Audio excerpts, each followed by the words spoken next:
pasión, amor y devoción, capaz de transformar a toda nuestra nación. Viviendo en unidad, sirviendo a los demás, para mostrar amor que viene de nuestro Dios. Centro Cristiano Filadelfia. Hola amigos y familia, qué gusto saludarlos esta tarde en una lección más de la clase La Autoridad del Creyente, parte 2, que hemos estado revisando durante varias semanas ya. Es un placer para mí recibirles en esta transmisión. Le doy gracias a Dios porque podemos seguir estudiando su palabra y estoy seguro que ha sido de mucha bendición para ustedes, como lo ha sido para mí, como lo ha sido para muchas personas que han comenzado a revisar lo que dice la Biblia y han comenzado a aplicar también la palabra de Dios de forma práctica a sus vidas. Así que bienvenidos a esta lección. Vamos a arrancar con la lección 8, cooperar con Dios. Aquí es importante, es interesante darnos cuenta cuando seguimos hablando sobre la autoridad del creyente y lo que el Señor ha logrado para nosotros, que hay muchas personas a quienes se les dificulta recibir las verdades de las que hemos estado hablando en la palabra de Dios, o sencillamente no las han visto en lo absoluto en su vida. Algunas de esas personas encuentran consuelo al pensar que sencillamente no era parte de la voluntad de Dios para sus vidas, que aunque está en la Biblia, aunque está expresamente dicho por Dios y está ahí registrado en su palabra, tal vez no era parte de lo que el Señor quería para ellos. Por ejemplo, algunas personas pueden estar memorizando y creyendo de forma mental las verdades acerca de la sanidad divina y sencillamente al no experimentar esa sanidad inmediatamente pueden llegar a considerar que tal vez no es la voluntad de Dios el que ellos sean sanos, que tal vez es la voluntad de Dios mantenerlos enfermos. Dios tal vez tiene algún propósito, tiene algún plan en su vida. Y el problema con este tipo de mentalidad es que le quita al hombre toda la responsabilidad y se la pone al Señor. Personas que piensan así, aunque no lo digan de forma, no lo digan así abiertamente, piensan que Dios pone tragedia en nuestras vidas para de alguna forma perfeccionarnos. Hay incluso personas que llegan a pensar que Dios bendice a otros con la enfermedad para que te acerques más a Él y para que seas una mejor persona, un mejor cristiano. Yo quiero decirte algo, Dios nunca pone enfermedades sobre nosotros. Cuando Dios creó al hombre, Dios lo creó perfecto. Lo creó alejado de cualquier defecto, de cualquier problema. Fue el pecado del hombre el que trajo todos los problemas que durante miles de años ahora el ser humano ha estado experimentando. Pero no hay ningún propósito, absolutamente ningún propósito en que Dios trajera enfermedad de manera voluntaria hoy en día sobre las personas. De hecho, la Biblia enlista las enfermedades como una maldición. Era una parte de la maldición en el Antiguo Testamento para aquellas personas que desobedecían al Señor, para aquellos que conociendo sus mandamientos conscientemente se alejaban de ellos. Eran castigos para los enemigos del pueblo de Israel en el Antiguo Testamento. Pero Isaías 53, versículos 4 y 5, dice claramente que el Señor Jesucristo pagó por todas nuestras enfermedades el mismo momento en el que pagó por nuestros pecados.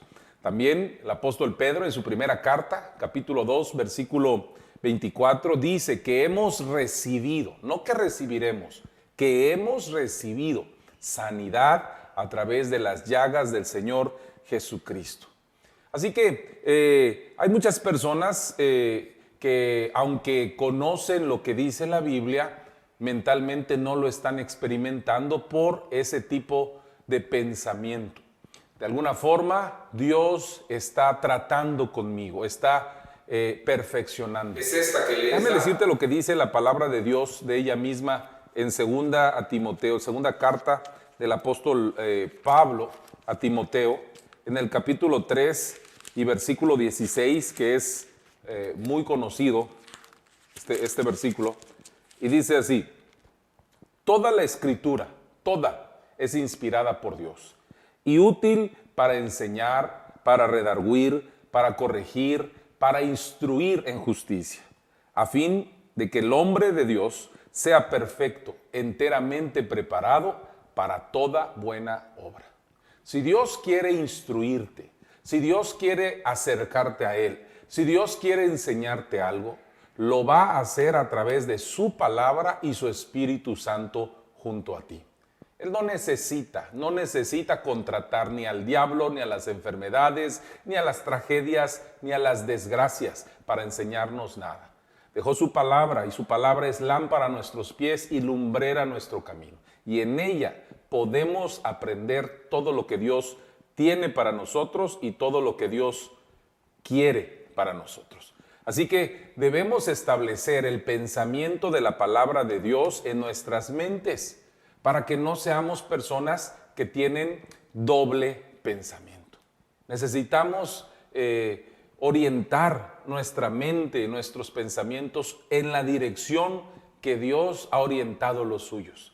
Porque de esa forma, cuando nosotros busquemos a Dios, cuando vayamos a su palabra y entonces podamos leer y recibir en el corazón, vamos a ver manifestado todo lo que Él dice que puede suceder con nosotros.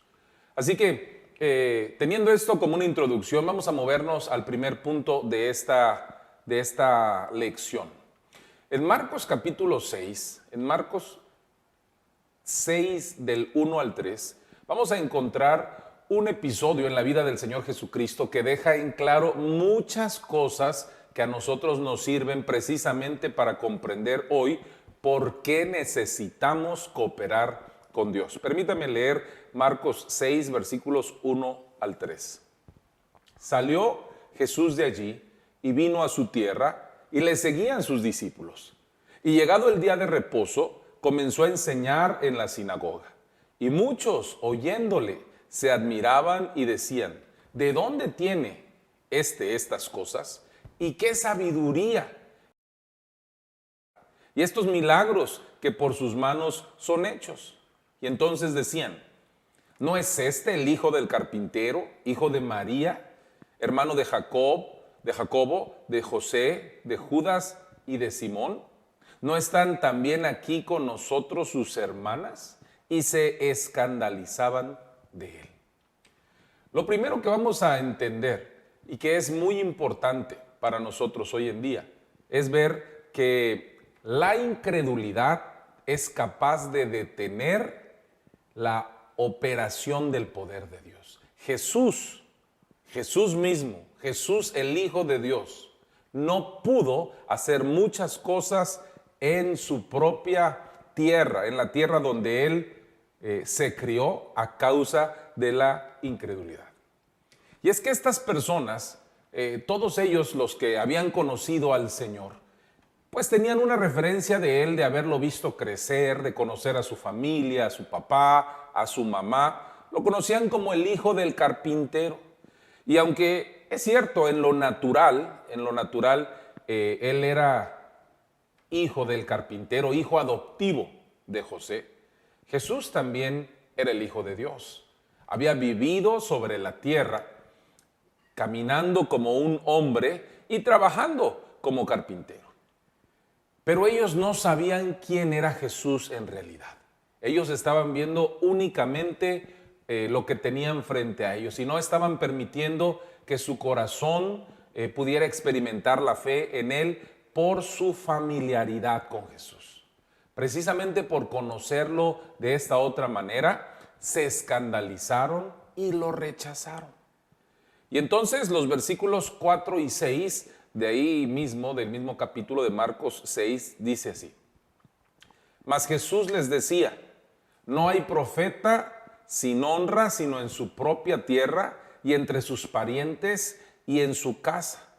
Y no pudo, repito, dice la Escritura, no pudo hacer allí ningún milagro, salvo que sanó a unos pocos enfermos, poniendo sobre ellos las manos, y estaba asombrado de la incredulidad de ellos y recorría las aldeas de alrededor enseñando.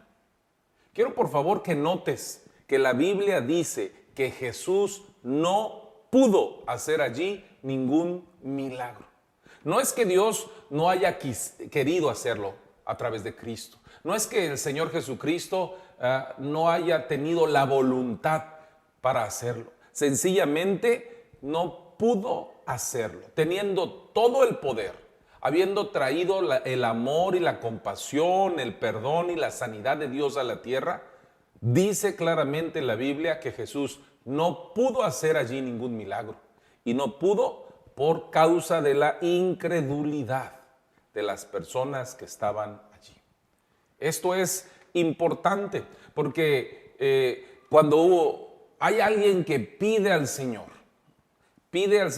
orando acerca de algo y no sucede inmediatamente o con el tiempo, no sucede lo que le pidió a Dios, muchos pueden llegar a pensar que Dios decidió sencillamente que no pasara así. Ahora, debemos de entender algo. La palabra de Dios nos dice que hay situaciones para las cuales estamos autorizados nosotros a pedirle al Señor ciertas cosas. Por supuesto que hay cosas que no vamos a pedir y hay cosas que no están dentro de lo que el Señor ya nos ha entregado, pero hay otras cosas que sí están. Por ejemplo, en 1 de Juan capítulo 5, versículos 14 y 15 dice: y esta es la confianza que tenemos en Él, que si pedimos alguna cosa conforme a su voluntad, Él nos oye. Y si sabemos que Él nos oye en cualquiera cosa que le pidamos, sabemos que tenemos las peticiones que le hayamos hecho. Es decir, que para todo aquello que el Señor ya ha provisto, para todo aquello que Dios quiere que tengamos, para todo aquello que está dentro de su voluntad para nosotros, tenemos un acceso libre, ya tenemos un acceso libre. Eso es lo que la palabra de Dios está diciendo. Y sin embargo, hay muchas personas que aún sabiendo que el Señor quiere ciertas cosas buenas para ellos, oran, le piden a Dios, aparentemente eso hacen, y no reciben absolutamente nada. Y no es, igual que en el pasaje que acabamos de leer, porque el Señor no quiera dárnoslo. Pero lo que la Biblia enseña, y yo sé que para algunos esto va a ser un poco difícil de comprender, la Biblia nos enseña que Dios no puede ni va a moverse independientemente de nosotros. Y no porque Él no pueda hacerlo, Él es omnipotente, sino porque en su palabra, Él ha dejado principios espirituales y leyes con las que debemos de cooperar para ver manifestado el poder de Dios. Tiene que haber alguien que crea,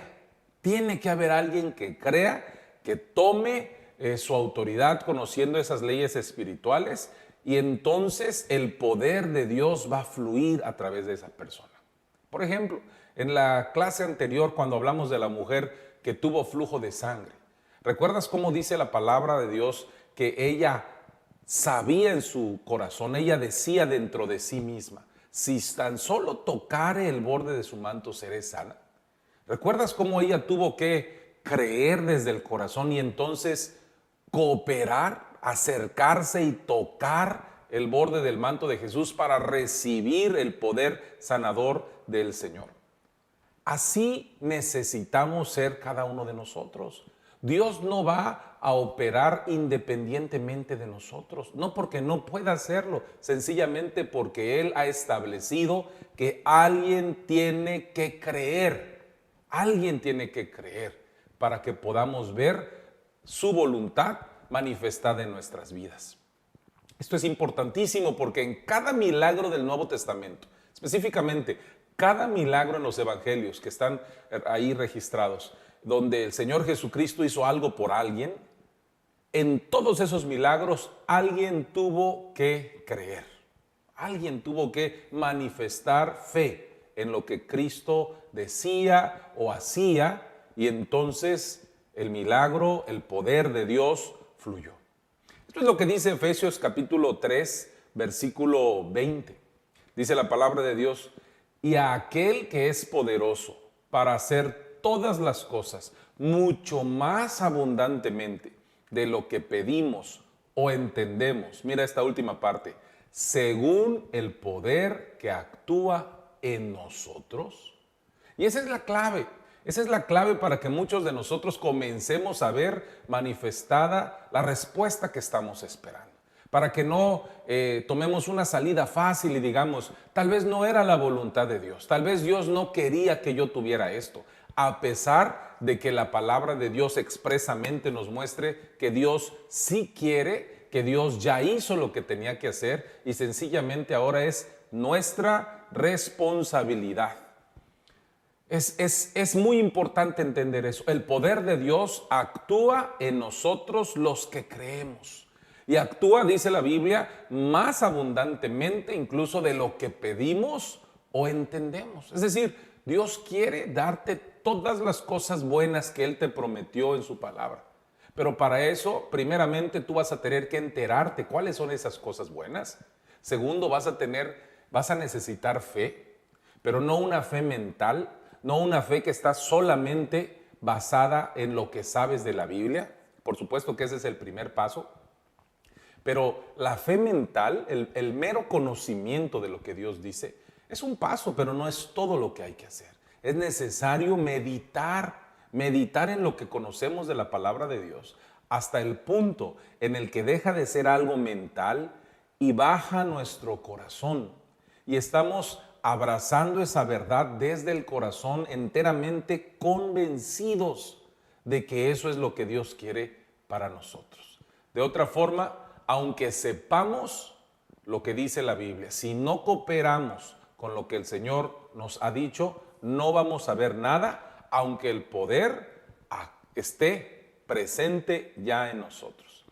Así que, si tú has orado por algo, si tú le has pedido algo al Señor y no ha sucedido nada, si tú has visto algo que la palabra de Dios enseña expresamente, algo que Dios quiere para ti, algo que el Señor ya proveyó desde la cruz del Calvario para ti, pero no ves la manifestación de lo que estás esperando, sería bueno que te hicieras algún par de preguntas como las siguientes. ¿Has cooperado con las leyes espirituales que Dios dejó descritas en su palabra? ¿Habrás estado pendiente?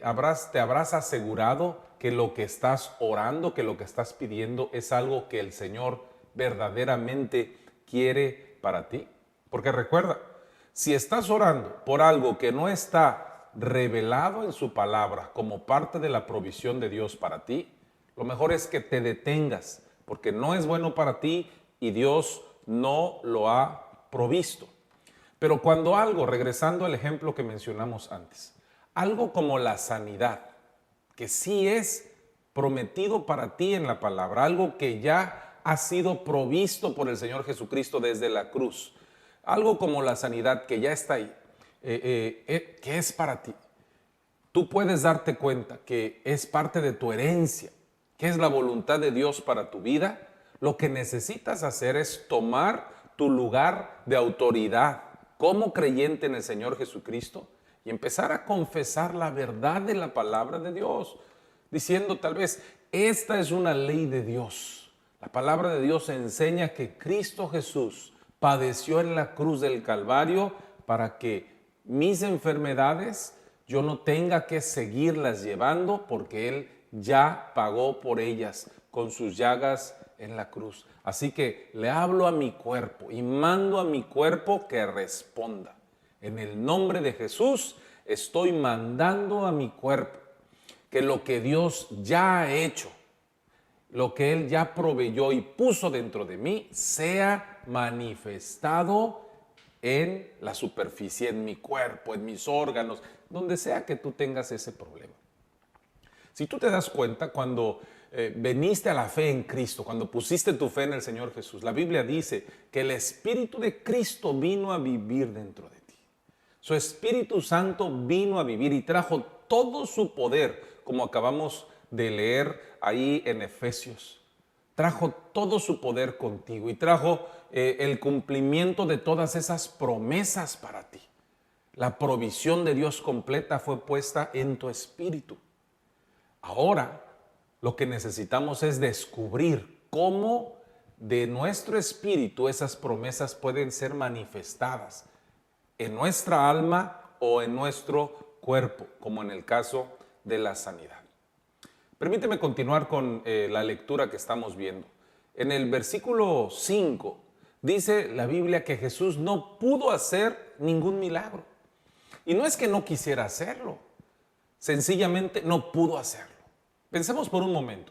Jesús había crecido en esa ciudad, había conocido desde jovencito, creciendo hasta ser un adulto, a las personas en ese lugar. Ellos lo conocían a su familia. La Biblia nos enseña el nombre de los hermanos de Jesús y un par de hermanas al menos que Jesús habría tenido, medios hermanos, todos ellos por supuesto, pero Jesús le conocía a esas personas, sabía la necesidad que había en ese lugar. Y sin embargo, a pesar de que estaba allí con todo su poder, no pudo. No es que no quisiera, no pudo hacerlo. Ahora esto es importante. Dios mismo no violaría la voluntad de esas personas que decidieron no poner su fe en Cristo. ¿Por qué es importante que entiendas esto? Porque Dios no va a obligar a nadie a recibir algo que no quiera, aun cuando Él ya lo haya provisto. Pero debemos de entender que si Él ya proveyó para nosotros, lo que más nos conviene es cooperar con lo que dice su palabra y aprender a recibir lo que el Señor ya hizo. Esto me lleva al segundo punto del que vamos a hablar en esta lección. Y eso tiene que ver con tu libre voluntad. Tiene que ver con la voluntad que Dios ha permitido que cada uno de nosotros como seres humanos ejerzamos. Si hablamos también, por ejemplo, tomamos este mismo razonamiento y hablamos acerca ya no de la sanidad, sino de la salvación de las personas. Recordando que en la cruz del Calvario recibimos un paquete de beneficios, de bendiciones, de provisión de parte del Señor, que incluyen la salvación de nuestra alma, la sanidad de nuestro cuerpo, la paz entre Dios y nosotros y muchas otras cosas más que están escritas en Isaías capítulo 53. Cuando pensamos en la salvación de las personas, necesitamos entender que no es Dios el que está dejando, como muchos llegan a pensar, que la gente se muera y se vaya al infierno. Las mismas personas están escogiendo rechazar a Dios y terminar consciente o inconscientemente en ese lugar tan terrible. Pero no es Dios el que está haciendo esto.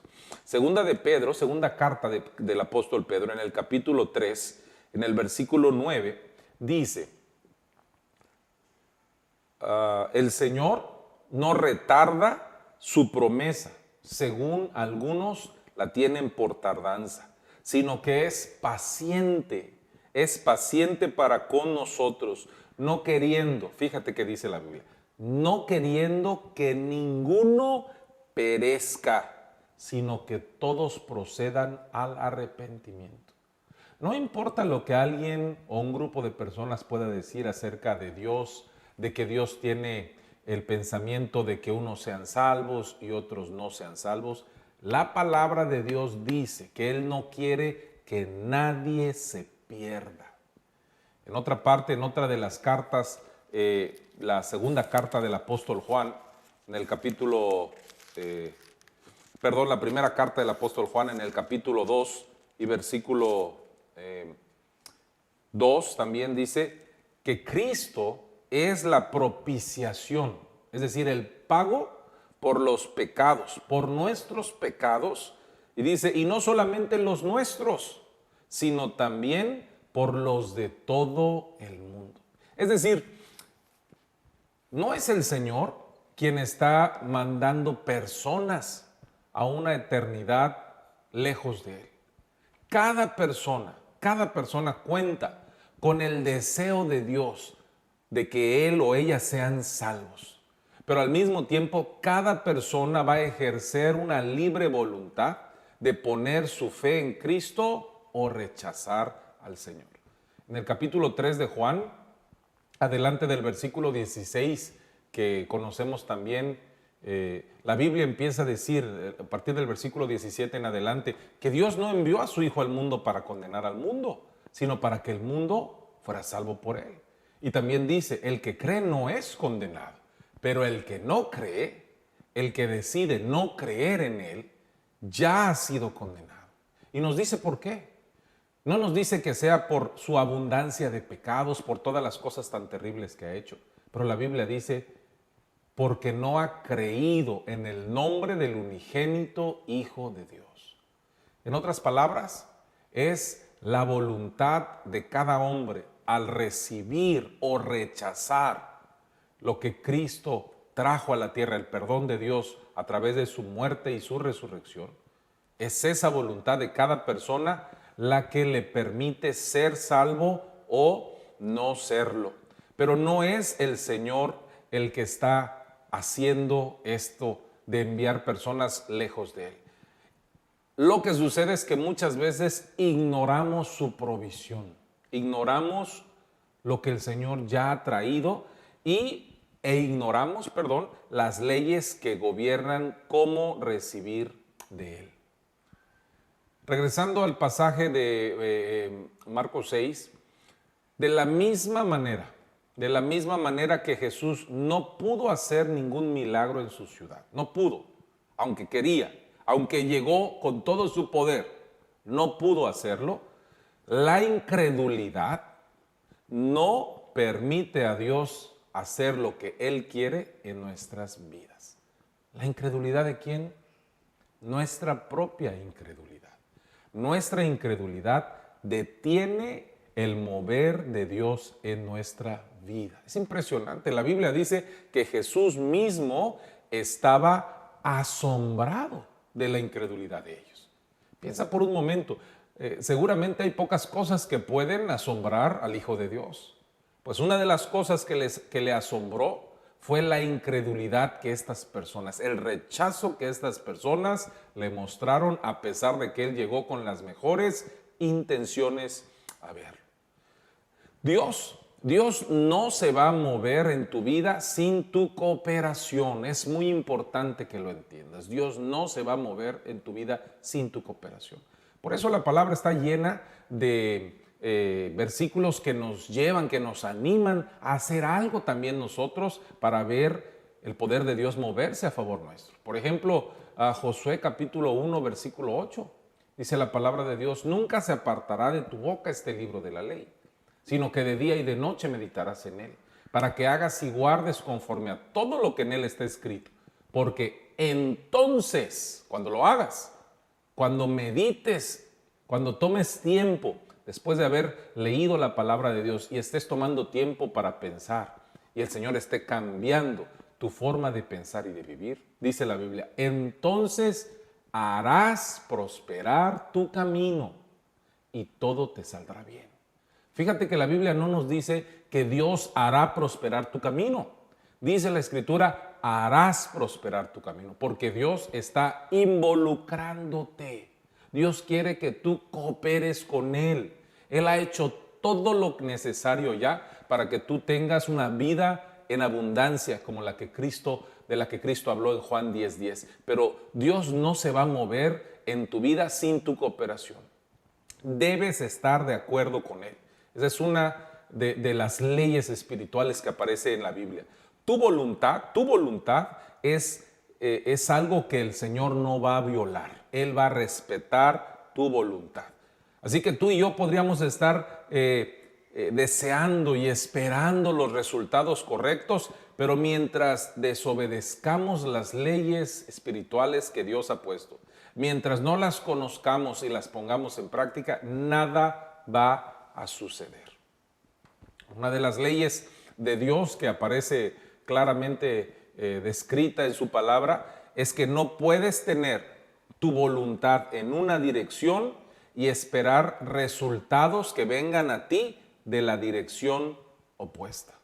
Es decir, no puedes rendirte a Satanás y servirle, dándole total acceso a tu vida y al mismo tiempo cosechar beneficios de los que habla la palabra de Dios. Recuerda que la Biblia dice que necesitamos someternos a Dios, resistir al diablo y huirá de nosotros. También la palabra de Dios enseña que cuando nos sometemos al Señor, Él a su tiempo nos promoverá, nos levantará. Así que no es que el Señor no esté fluyendo a través de ti, no se trata de que Dios haya cambiado su forma de pensar o te esté evaluando para ver si eres o no eres digno de recibir aquello que le estás pidiendo. En cierto sentido, si lo entendemos bien, todos nosotros somos indignos de lo que Dios nos ha dado y sin embargo es a través de su Hijo Jesucristo, nuestro Salvador, el Salvador del mundo, nuestro Señor, a través de Él es por quien Dios nos ha dado paz consigo mismo, la oportunidad de tener una relación diaria con Él, ha pagado por nuestros pecados y nos ha llenado nuestra vida con promesas de bendiciones que están ahí listas para venir y alcanzarte una vez que tú puedes cooperar con lo que el Señor ha dicho y ha dejado escrito en su palabra. Recuerda entonces, para cerrar esta clase, Dios no se mueve en nuestra vida porque lo merezcamos, porque oremos mucho, porque ayunemos mucho, porque leamos mucho la Biblia. Dios no se mueve por nuestros propios méritos. Nadie de nosotros podría alcanzar a mover al Señor con sus propios méritos. Son los méritos de su Hijo Jesucristo los que se aplican a nuestra vida y la fe que ponemos en Él y en todo lo que Él ha hecho, en todo lo que Él ha provisto, en todo lo que Él ha dicho. La fe que ponemos en el Señor y en su palabra es lo que va a hacer la gran diferencia en nuestras vidas. Recuerda entonces, para ver su provisión, su voluntad manifestada en tu vida, necesitas cooperar con Él. Yo quiero animarte a que no te quedes siendo un espectador simplemente, que no seas alguien que pasivamente está viendo la vida pasar delante de sí mismo y está todo el tiempo luchando con las mismas cosas. Vea la palabra de Dios, empieza a revisar en ella qué dice el Señor sobre la provisión que tú necesitas hoy en día para el problema por el cual estás atravesando. Ve allí, busca en la palabra de Dios, empieza a recibir en tu corazón esas verdades, empieza a abrazarlas, medita en ellas todo el tiempo que puedas. Tú puedes ir a trabajar llevándote una parte de la palabra de Dios en tu pensamiento y estar meditando en ello y sabes, va a tener un resultado. Y cuando llegue el momento de poner en práctica, da un paso de fe. Camina sobre la palabra que Cristo te haya mostrado en la Biblia y te aseguro, porque así lo asegura la palabra de Dios, que comenzarás a ver resultados en tu vida porque entonces estarás cooperando con Dios. De verdad, hermanos, amigos, oramos para que cada uno de nosotros podamos seguir conociendo al Señor y seguir conociendo lo que Él ya proveyó para nuestras vidas. Ustedes pueden continuar con esta clase y es importante que la estemos viendo, pero ¿sabes? Es mucho más importante que lo que platiquemos aquí podamos llevarlo a la práctica. Que tú tomes hoy mismo la palabra de Dios y comiences a encontrar en ella aquello que te abra la puerta para la respuesta que tú necesitas hoy en día. Un breve recordatorio nada más. Esta es la segunda parte de esta clase. La primera parte de autoridad del creyente, la tenemos ahí mismo en la página de Facebook de Filadelfia. Está disponible bajo el título de series y tú puedes revisar ahí, y si por alguna razón no pudiste seguirnos en la primera parte, yo te animo a que vayas y puedas entrar y revisar estas lecciones que, así como lo han hecho con tu servidor y con muchos de nosotros, también cambiará el Señor tu vida a través de su palabra. Queremos animarte a seguir adelante. Estamos confiando que todos ya los que estamos siguiendo esta clase tenemos el material, pero si por alguna razón alguien a estas alturas no lo tiene todavía, con mucho gusto te lo vamos a proporcionar. Escríbenos, por favor, para que alguien pueda hacértelo llegar. Si Dios nos lo permite, la próxima semana estaremos viéndonos otra vez en este mismo lugar para continuar con nuestra clase. Que Dios te bendiga. Un pueblo con visión, amor y devoción.